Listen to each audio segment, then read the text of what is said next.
po ta strukturoj në një shkrim të gjatë, me ton të fortë por të qartë, që në fillim fare e kemi parë të gjithë si ka qenë situata.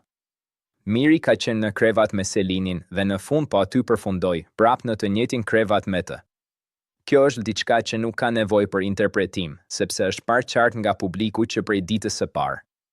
Ajo që të habit është fakti se tani po mundohet me e kthyer narrativën, duke thënë që Selinit nuk i jep të dora kur më ledhatonte mua.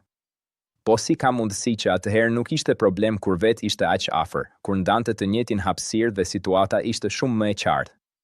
Pse atëherë nuk u pasi diçka e madhe, ndërsa tani çdo gjë po zmadhohet për interesat të momentit? Dhe nga ana tjetër, mjafton që unë të prek flokët e dikujt dhe bëhet nami. Diskutohet pa fund, komentohet si kur është bërë diçka e rëndë, dhe për 3 muaj rresht më jeni vënë pas për një situatë që është shumë më e vogël krahasuar me ato që kanë ndodhur realisht aty brenda. Kjo tregon shumë qartë standardin e dy fishë që po përdoret. Kur i leverdis dikujt, disa gjëra normalizohen dhe kalohen në heshtje.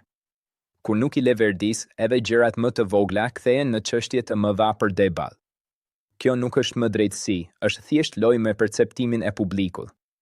Unë nuk kam problem me kritikat kur janë të drejta, por kur për të njëjtën situatë përdoren dy masa të ndryshme, atëherë është e qartë që nuk kemi të bëjmë me sinqeritet, por me strategji.